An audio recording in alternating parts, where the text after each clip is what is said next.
It's better to die chasing a dream never caught than to die never having chased the dream.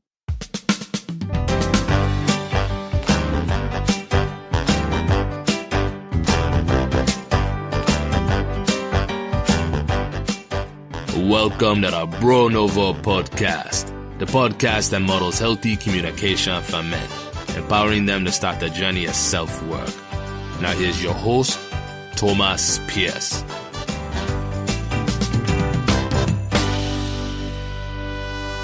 Hello and welcome to the show, everybody. This week I have an awesome conversation with Joyce Fields. Joyce is the author of 10 books. She's a lifelong reader and writer and coupled her passion for writing with her mission to inspire people to make the world a better place. It was an absolute pleasure to speak to her and pick her brain on some of her perspectives and lessons for the rest of us. Enjoy. And we're live. Good afternoon, Joyce. Thanks so much for being here. You're welcome. Thank you for having me. Yeah, absolutely. I was really excited to read about your work and your career, author of 10 books with a lot of great titles, everything from My 15 Dogs to The Best Way to Keep a Man is to Let Him Go to Jet Black and Her 7 Friends. So, yeah. Well, my 15 Dogs was written by my sister. She wrote one, I wrote 10. So there are 11 books at goodshortbooks.com. 11 books there. My sister wrote one, the one that you talked about with the dogs. She wrote that. Awesome. One. So I imagine you're close with your sister then, or you have a tight-knit family? Yes, I'm the oldest of 7. Our oldest brother passed away in 2013. He had lung cancer. So I was devastated with that one, but life goes on. So Certainly. Yeah, I'm the youngest of 3 myself, so I have an older brother, older sister. Luckily, everyone's happy and healthy after last year especially. So yeah, good deal. For sure. And then I've heard you talk a lot about family in my preparations with speaking with you. It seems like it's something you've spent a lot of time thinking about as relates to being a sister, being an aunt, a cousin, a daughter, and then being a mother as well. Mm-hmm. The one book that we were going to kind of focus in on. So I think that would be an awesome place to start. Could you describe that book about parenting for us, please? Well, this book came about because I wrote it in 2003. And I was seeing so many young mothers at the mercy of their toddlers. So I didn't understand why they would allow the children to control them and to be their leader instead of them leading the child. And so this is why I wrote the book. It's only 48 pages, and the title is Mother's Dozen, an easy recipe for raising great kids. It goes into the foreword. Let's go with the foreword first. The foreword was written by Reverend Cecil Chip Murray. He is the retired minister of Fane Church, one of the biggest churches in Los Angeles. And he says in this foreword, Mother's Dozen is a handbook of excellence in raising children. It systematizes the rules passed from generation to generation regarding preparing children for the world to come. It involves tough love. It encompasses touchy-feely. It establishes fences that keep the wolf out and the sheep safe. It is common sense, the most uncommon thing in the world, particularly in the present age of negative imaging and self-raised rugrats. The quest is not for something new, but for something substantial. It is here. Every line brings an aha experience. The head nods yes, the will prods action. Well done, well done. Reverend Cecil L. Chip Murray, First AME Church, Los Angeles, retired. So when I finished the manuscript, I sent it off to some of the established publishing houses, and they sent me back rejection letters telling me that they only published these kinds of books if they were written by celebrities or a minister or a psychologist. So I thought to myself, who wants to raise their kids the way celebrities raise their kids? So I said, well, no, I don't want that. And I have a cousin who attended this huge church in Los Angeles. So I emailed the manuscript to the minister of the church and asked him if he would be interested in reading it and writing a foreword for it. And this was the foreword that he sent me back. I almost passed out because it was such an awesome foreword written by him. So what I am trying to do here is telling people some kind of tips and guidelines. And the Reverend said that I systematized it already. So this is what I want people to know. The last page is what makes my son so great. And it was written, I wrote this book based on the way that I raised my son. He is always mannerable. He is very polite and respectful, especially with his elders. He loves to learn and experiments with new approaches in order to learn more. He is a responsible person and does not expect others to pay for his mistakes or wrong choices. He suffers negative consequences with dignity. He consciously lives his life with rules, order, and organization, thereby minimizing tension, stress, anger, conflict, and confusion. He is independent and seldom borrows or asks for assistance. He is exceedingly spiritual with a powerful belief in God. He regularly vocalizes his awareness of and thankfulness for his many blessings. He enjoys giving and receiving hugs and kisses. He usually takes care of must before shoulds, needs before wants, and business before pleasure. He demonstrates that he can effectively follow rules and instructions when appropriate. He is patient, seldom loses his temper, and uses time wisely. The last one, he has a truckload of family members and friends who love, admire, and respect him, and often seek his opinion or point of view. And that includes me. I admire my own child. He's 51 years old, and I wrote this book based on the way that I raised him. So then, you want to say something? Yeah, absolutely. I have a lot to say. That's incredible. So to circle back, kudos to you for reaching out to the Reverend Cecil Murray and asking.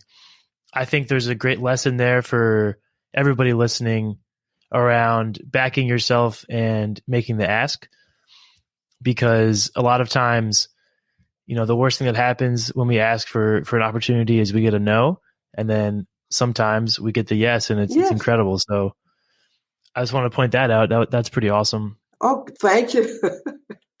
Now here are the ingredients that I call them ingredients. Mother's Dozen, an easy recipe for raising great kids. So these are the ingredients. Start from infancy. That's number 1. Number 2 is manners. Number 3, love for learning. Number 4, responsibility. Number 5, rules, order, and organization. Number 6, independence. Number 7, spirituality or a higher power. Number 8, affection. Number 9, discipline or self-control.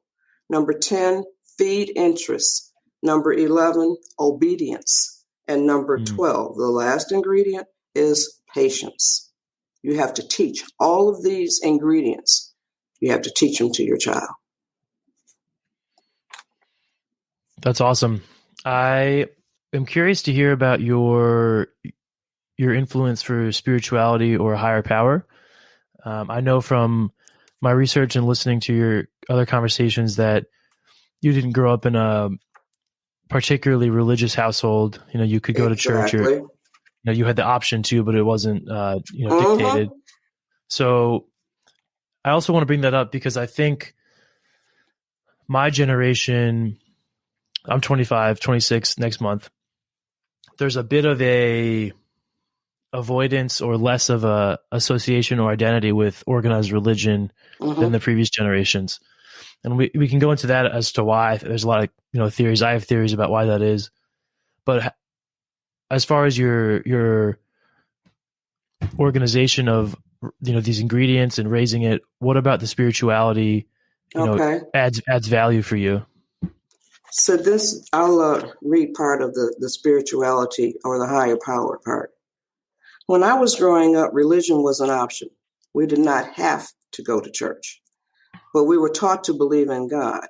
We said grace before we ate, and we said our prayers before we got into bed. Then I learned that there were a lot of different religions in the world, each claiming to be the one. I couldn't decide which one to believe, so I chose none. When Kanto was little, I didn't think it was right to steer him into any particular religion. He was taught to believe in God and that you did not have to go to church to be with him. He is always with you, no matter where you are or what you are doing. Kanto was also taught to live by the golden rule. Being a good person does not require religion. As a matter of fact, I told him some of the cruelest, most evil-doing, biggest sinners I had ever met went to church regularly. I trusted that in time, he would find all this out on his own and make his own decision. He did. He's working on his second reading of the Bible and the Quran. He has a very strong, powerful belief in God, and he tries to live by the golden rule. Do unto others as you would have them do unto you. And that's the way he was raised. It's all about the way we were raised. You can always go back and identify the holes, the voids, and fill them. I love that. That's a very hopeful message, because it's the idea that brings some attention to the process and caring and thinking about what are my gaps, what are my edges, and where can I improve them. The one that resonates with me as far as my upbringing was definitely the manners. My mom was very, I would say, intentional and strict about manners, and we had to be extremely polite. And I think that is one of the best gifts she's ever given me, because it opens so many doors. Yes. And I think another thing that I've heard a lot, even in the introduction there by the Reverend, is that the uncommon nature of common sense. And I think being brought up with that manners forward mindset, it actually kind of creates common sense, because if I'm considerate of other people and realize, if I'm coming to someone's house, I should bring a small gift or do the dishes after they cook dinner for me, that kind of creates a sense of what is expected and what social norms are, and kind of creates common sense. Yes, it does. So I think that's a really cool connection. Yeah, it's good. Thank you. Certainly. Yeah. So this is really cool, because over the last few weeks on the episode, the show, we try to talk about masculinity and model healthy communication for men. And one of the things I've identified is this lack of a guideline or guidance for boys about the kind of men they should be striving to become. But it sounds like with your son and with this mother's dozen, these ingredients, you have created your own framework of something for guys to shoot for. I'm hopeful that is the case. And I'm very glad and happy that you see it that way, because the books are, God bless me and my sister with the talent for being succinct. We say a whole lot in a few words. So that's why the name of the website is Good Short Books, goodshortbooks.com. So they are good and they are short. And it doesn't require a book like, what is it, War and Peace or something like that. That's, what is it, maybe like 2 to 3 inches wide. Right. Hundreds of pages. And I don't even like to read those kinds of authors. I get to the point. Absolutely. Yeah. You don't have to take me around the rainbow to get to the point. So that must be interesting. So for you, as far as like what you consume, are you a reader yourself? And as far as like music, yes, television, all of that. When I was growing up, I have long nails. Yep. So they're natural. I started growing long nails when I was 12. I'm 77 now. So awesome. My mother would lovingly say to me, well, first of all, let me tell you, when I learned how to read about 5 years old, I used to sit at the breakfast table with the cereal box in front of me. I would read the front, the back, the sides, the bottom, the top, every word that was printed on that box. And I always loved to read. I used to read matchbooks. So anything that had words on it, I was reading. So from the time I was 5 years old, I did not know that reading, the love of it, was teaching me how to write. Now, I'm a very slow reader, even to this day. I never took up speed reading because I just love to look at the words and how they are spelled, how sentences are punctuated. And that's like I was saying, I didn't know that at 5 years old that I was learning how to write. So I was looking at all the words and the punctuation, and that's what I was learning. And so my mother used to say to me at 12, when she said, Joyce, girl, if you ain't reading the book, you're doing your nails. If you ain't doing your nails, you're reading the book. I used to have books. Oh, my goodness, I've read so much stuff. But I didn't know that I was being prepared to be a writer. I had no clue. I didn't even know that that was one of my goals. It wasn't in my mind. So I wrote 10 books. And the first one that I wrote was, I'm the oldest of 7. And that one is called Line of Serenity. It's all about the way that we were raised. It's a memoir. It goes from 1944, the year I was born, to 1977, the year that our mother died. And it's full of fun and laughter and child rearing philosophies. All of these nuggets are hidden in that book. That's awesome. Was your mother, would you say, your model for parenting, or did you kind of observe how she raised your family and then kind of make updates and take some things you liked? She was the total model. My mother, she had 7 kids in a pattern: a girl, 2 boys, a girl, 2 boys, a girl. That's so cool. Yeah, she was really something. To circle back to that religious question, because I'd be curious to hear your perspective, because I think there are a lot of people in my generation who, they acknowledge a higher power. They realize that, they're insignificant in the greater scheme of the things, whether it's from a, astronomy perspective of just physically how small we are, or from a spiritual perspective, knowing that we're just these bits of energy floating in the universe. But a lot of people, I think, have been kind of disappointed in, Catholicism here in the US, or whatever religion they were raised with, and it was maybe put on them as opposed to something they picked up. What do you see as the future of organized religion for the younger generation that you've observed growing up? And how do you think people who, want to be religious and spiritual but don't really know where to start, how would you kind of direct them? I would direct them straight to the golden rule. Do unto others as you would have them do unto you. That would practically eliminate racism, bigotry, and all of this stuff about LGBTQ and all of that. We all know people, have them in our family who are lesbian, homosexual, gay, whatever term you want to use. We all know some of those people. They are in our families, in our friends, or in our circle of friends, in our associates. Some people say that it's not a choice. I believe that. I do believe that you are born this way, like, what is it? Lady Gaga says, born this way. So I try to keep up with stuff. So what I raise my son with, if what he is doing is not damaging or harming anybody else's property or rights, then it's okay. If you're not interfering with anybody else's property or their rights, then what you're doing is okay. But if you are interfering with their property or with their rights, then there's something wrong with that. And now is the way that this is going with this voting stuff. Nobody should be disbarred from voting if it's a democracy. So you got to treat people the way you want to be treated. And that's what I think is wrong with this world. Yeah, absolutely. The voting one especially is, blows my mind somehow.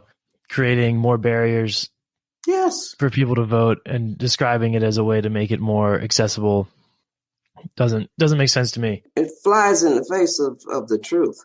Certainly. And it seems to be a continuation of keeping people who have historically had a harder time voting or been denied the right to vote, We see keeping it. them away from voting. Yeah, we see it. But it's For just sure. it's a bunch of lies. So I think that I always talk to my husband about all of this stuff because I'm very interested in all this turmoil that's going on all over this world. And it goes back to the golden rule. If everybody treated people the way they want to be treated, it wouldn't be anything like this. So that's all I can say. I just want to see it get better. And I really think that it will, because this ain't the 1960s.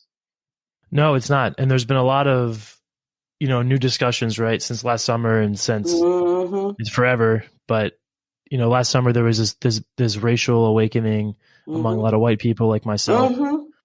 We kind of got in the conversation, got a little more engaged. So what did you make of that last summer when all of these kind of new voices spoke up? I was so happy. Latasha Brown, I just love her. It's just there are so many Black women now that are speaking out and speaking up. And I think that they are getting the point across. And also Black men. So they're becoming attorneys and speaking out. I love Ben Crump. So, we're off onto current affairs now, but that's fine, because all of this stuff matters in life, and it always goes back to the golden rule. And I'm glad to hear you say that you are involved in being woke too. So, as they say. Yeah, absolutely. I mean, it's the perspective I can offer, right? I'm a young, privileged, white, straight male, right? That's the position I was born into, basically. And among my friends and my buddies who I grew up with, there is this natural hesitation among white people to acknowledge what's going on and speak up. And in the past, it might have been just avoidance, the whole like colorblind fallacy. And now I think it's more of a, this is a moment for us to listen and kind of learn, which I agree with. But I also think that the message I've been trying to get to my family and other white people is that it's also time to speak up, because yes, the reason this has continued most likely this long is because there is that natural avoidance and silence by white people. I could not agree more. Oh my God. It's so wonderful to hear you say that, because it's been 400 years. How much longer can it be? It's in plain sight. Everybody that has eyes can open them and see what's going on. So, over 400 years of brutality and mistreatment. So that's good. It's good. Absolutely.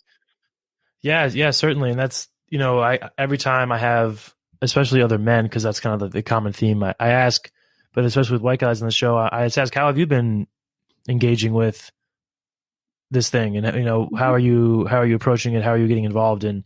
Because, I think that has to become more normalized. I think that white people are the ones who are going to have to solve the problem. Agreed. I mean, because it's, I think Black people have done everything they can. They've been, they would have done it already if it was possible. Yeah. Yeah. For sure. Yeah. Awesome. So let's pivot over to your book about relationships and marriage, if we could. Okay. I heard that conversation with Matt, and there's some interesting lines from that. One of them is, men don't know how to act the way women want them to act. Yeah. Which is kind of gets at this whole working theory we have is about, men need a guideline or some guidance as far as how to grow up and how to behave. And so maybe, if it's okay with you, I'll kind of offer my perspective on that. Of course. And then, cool. So basically the conversation and what I picked up from it, you were saying that relationships and men don't necessarily have the have the framework or the modeling about how women want to behave in a relationship. They don't get the books about relationships. They don't have the fairy tales, told to them. Yes.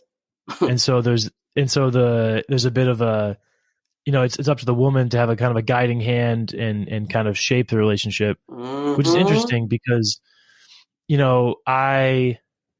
my relationship, I mean, I think there's that's definitely true. There are times when I just want to kind of be,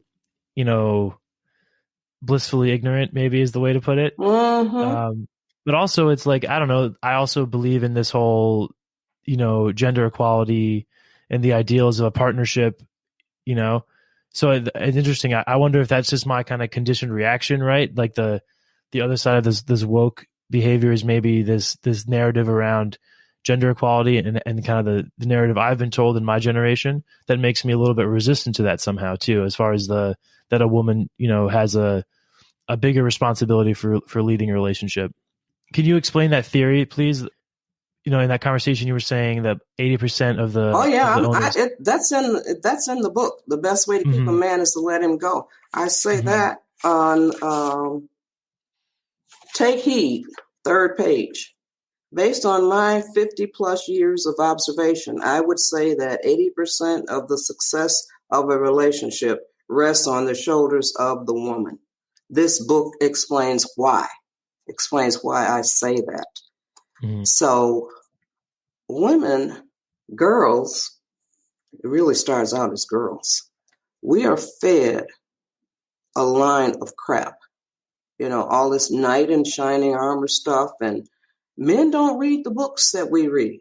I used to have magazines, romance, and all of this fairy tale stuff. I don't even want to say stuff. You know what I want to say. But very tough shit. Yeah. So it's a bunch of crap. Knight in shining armor. And, women need to, now they've got chick flicks.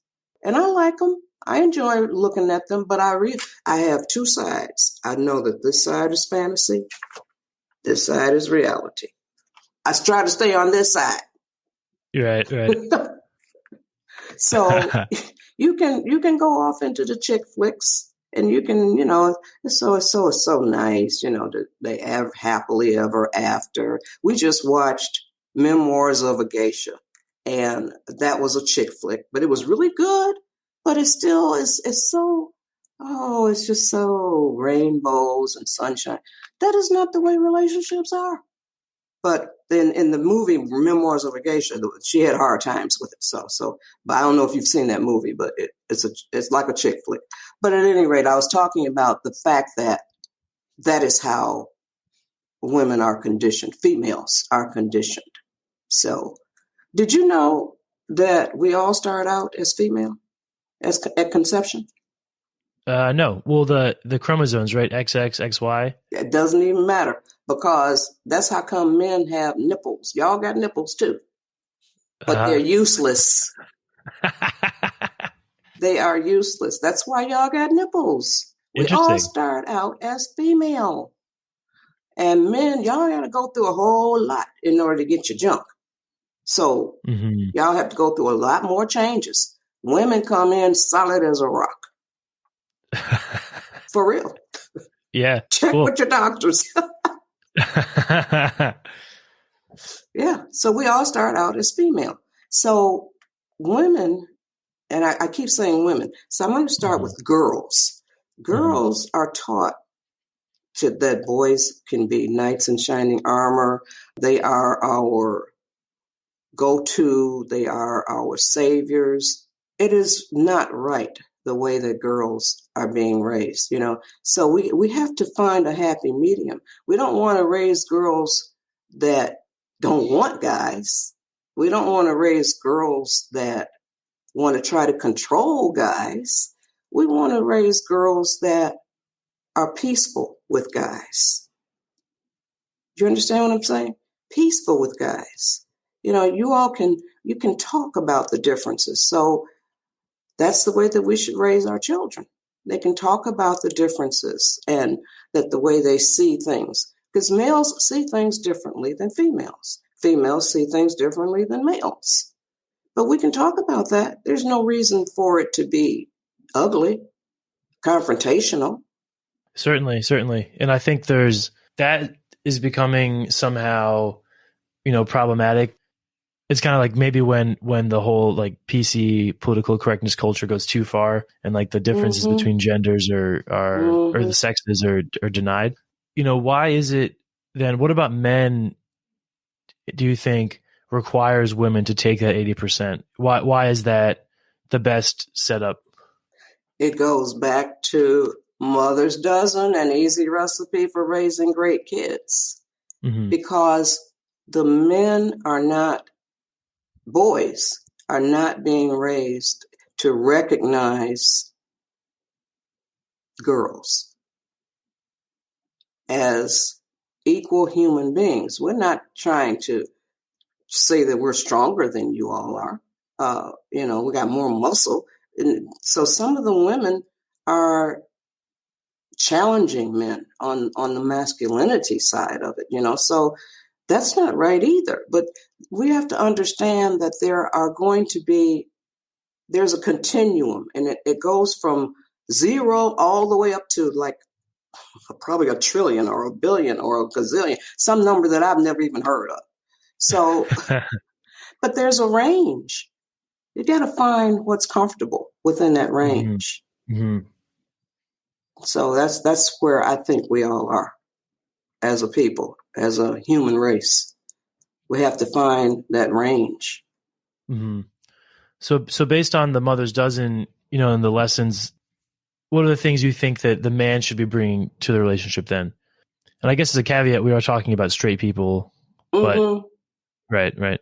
So, yeah, well, I don't know much about the gay world, so that's why I just stay away from that, so I don't know much about that. But the heterosexual males and females, men should be bringing responsibility to the table.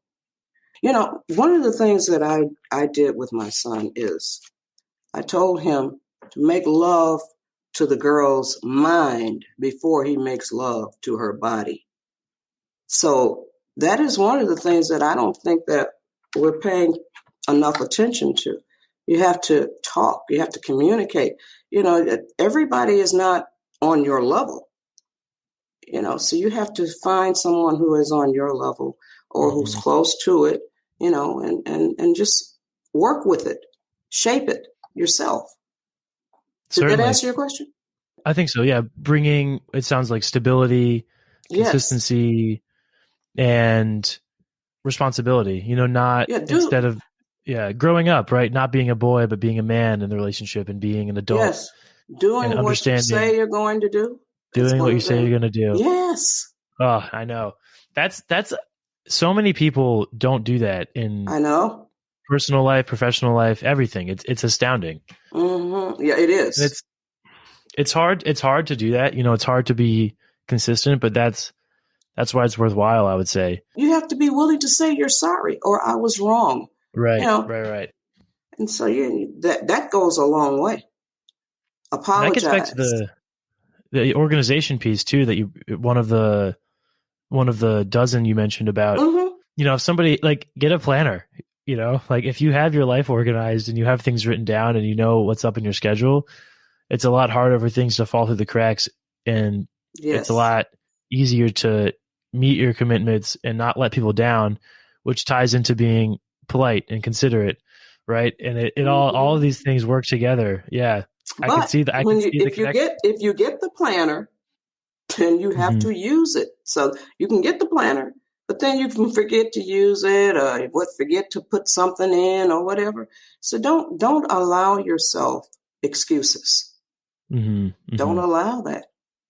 And that's one of the things that women really like is a man who does what he says he's going to do when he says he's going to do it. You have to be able to count on that. And I think that's universal for all relationships. Yes. Friendships, relationships with an employer, maintaining a job. Yeah. And Mother's Dozen is also available in Spanish. I had it translated. Awesome. Into Spanish. And it's Madre Docena, and I don't speak Spanish. So It's Il Receta or something like that, an easy recipe for raising great kids. It's also available in Spanish. It's only 48 pages. So if people would follow, like the Reverend says, I systematize the rules. The book is only $7.99. I don't want to break people. I just wanted to make it very affordable for people to, it makes an excellent baby shower gift or a gift to a young parent, mother or father. And if the parents are together, it's even better. That's awesome. I actually have a few friends who just had kids that I think it would be a great gift for. So thanks for that. Yeah. Yeah, it makes an excellent gift. It talks about patience. Most of us have been in a public place and heard a child crying and screaming for what it wants or doesn't want. That child is not being taught to be patient. Mothers can be seen scurrying around trying to meet the demands of their children, when instead, these mothers should be telling and teaching their children to wait. My theory is when they're old enough to ask, they're old enough to wait. When Kanto was about 2, I would deliberately make him wait for me to give him things or do things for him, such as giving him treats or turning on the television. I also would explain to him that if he couldn't wait patiently, he would not get whatever it was. Of course, he tested me a few times and didn't get what he wanted, so he learned to be patient. Once children know that you mean what you say, they will usually act accordingly. Mothers should never be held hostage to the tempers of their children. A temper tantrum is nothing more than a sign of total impatience. When he was growing up, Kanto had only one tantrum. He was no more than 3 years old. The two of us were in the kitchen. I don't remember what happened, but something didn't go the way he wanted it to. So he threw himself on the floor and started kicking and screaming. I looked at him. Our eyes met. Then I turned and walked straight out of the kitchen. He had no audience, so he stopped the tantrum and never had another one. We do our children and ourselves a tremendous favor when we teach them to be patient, and tantrums will not get them what they want. According to science, the human brain has not changed in 20,000 years. The fact that this is the 21st century should have absolutely no bearing on how we raise our children when it comes to those things that will give them a solid foundation. As mothers, we must do everything we can to send them out into the world, standing confidently on their own 2 feet. I pray that Mother's Dozen can help to guide young mothers in attaining positive, healthy interactions with their children. It's hard work, but the rewards are endless. Beautiful. Teach patience. Make them wait.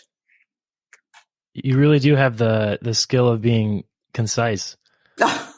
Thank you. That's awesome. Yeah, I think that leads to this immature masculinity kind of. So one of my last guests was talking about kind of man children, and that's what I'm hearing, right? Is that maybe they never had that lesson of patience taught.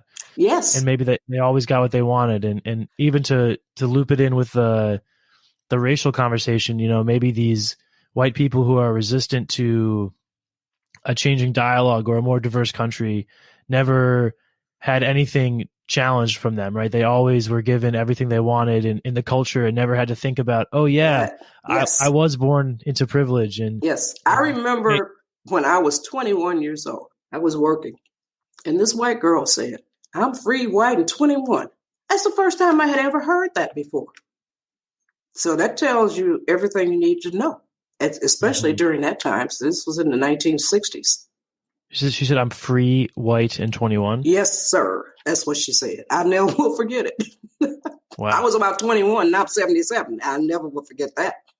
And so, for you, when she said free, I mean, she probably didn't understand or realize what she really was saying, right? No, she didn't. Saying that I have the privilege to move through the society freely. She did not understand what she was saying. But to you listening, yes, you had a different perspective. Yes, I did. Wow. Mm-hmm. Yeah, certainly. So it's really interesting. It seems like almost everything we've talked about here is meshed in with the other things, other topics, right? Like being Yes. organized, allows you to be polite and consistent, and being self-aware and being patient allows you to see other people's perspectives and builds Yes. empathy. Yes. Oh my God, So you got it. you laid it out really concisely. Yeah. Awesome. Tell Awesome, everybody Joyce. about goodshortbooks.com. Tell everybody about them I because will the do. books are really good. Yeah, absolutely. And I'm gonna buy a few for my buddies and my friends who are new parents, absolutely, especially the Mother's Dozen. Yes. And I also have another one entitled My Simple Quotes to Live By. It's 167 quotes that I coined. I was intimidated by my coach. So she told me to write these quotes, to develop these quotes. And I came up with 167. Started with 0. Wow. And then one of them was chosen out of over 5,000 entries as one of 12 for a 2013 calendar. That quote states, and I post this on social media regularly, it's better to die chasing a dream never caught than to die never having chased the dream. And I post that. I wrote that quote a long time ago, and I post it regularly to encourage people to chase their dreams. There are a lot of dream squashers out there. They will tell you that, oh, you can't do that, or that ain't necessary. Oh, don't allow them to do that to you. God gave everybody dreams, goals, skills, talents. You got to find what that talent is. And if you don't know, then some people already know what it is. So but you got to find out what your talent is, what your skill is, what your gift is. I know mine is writing. And thinking deeply.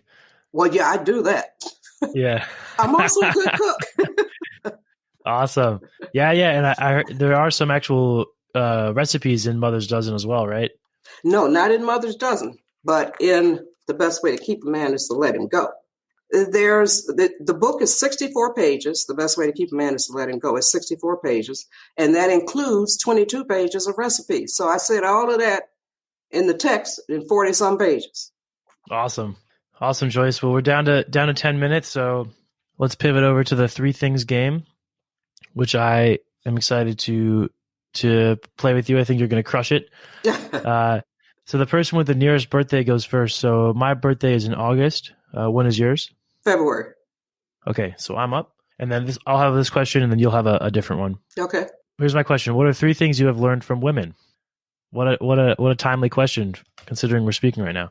One would definitely be manners. Thinking of my mother right away, just because of everything we talked about, and being polite is a surefire way to make friends and kind of get opportunities that otherwise wouldn't be there, just by being genuine and authentic and being grateful for what's given to me and saying thank you, and it goes a long way. Mm-hmm.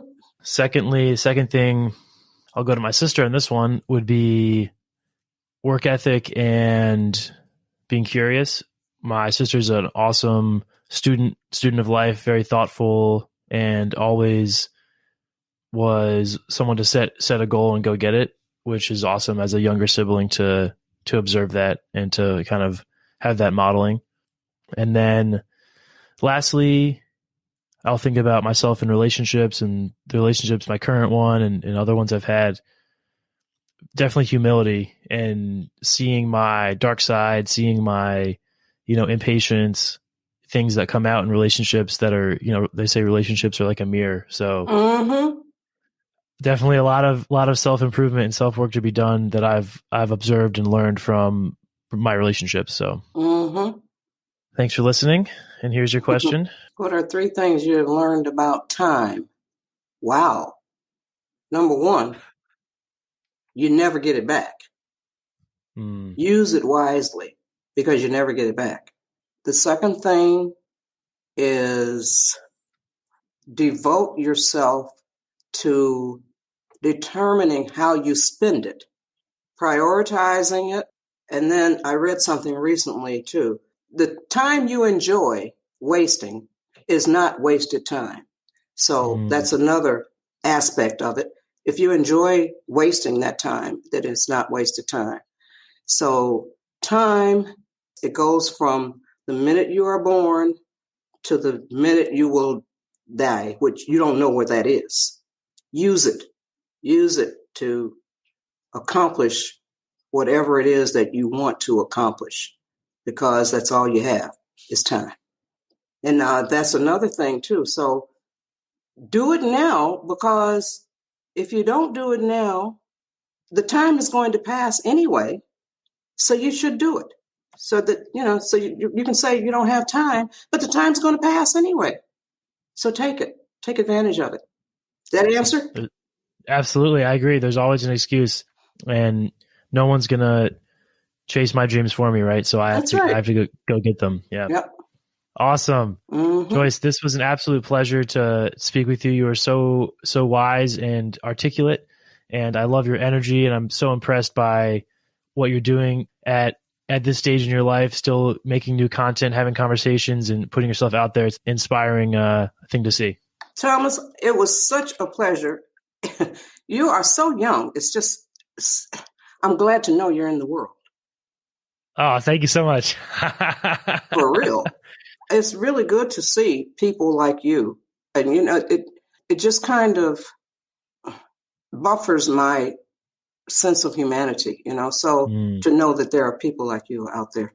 And I know that there are, but to see it in the flesh is something, to hear you speak the way that you spoke about the current issues and all of that. So it's good to know you're around. You're out awesome. there. Thank you so much. Just the journey's just beginning here on the podcast. So maybe next time you come out with a book or publication, we can reconnect and talk some more. Okay. Well, I don't intend to write another book, but I didn't intend to write 10. So awesome. Well, everybody go to goodshortbooks.com. Yes, and you can check out Joyce's work. And Joyce, thanks so much again. It was an absolute pleasure. Thank you, Thomas. Thank you for having me. Good luck to you. Best wishes. Toe the line. Stay awesome. true. Toe the line. Will do. Thank you. Bye. Bye. Awesome, folks. Thank you for tuning into the show. Go check out Joyce's work at goodshortbooks.com, and we'll see you next Thursday on the Bro Nouveau podcast.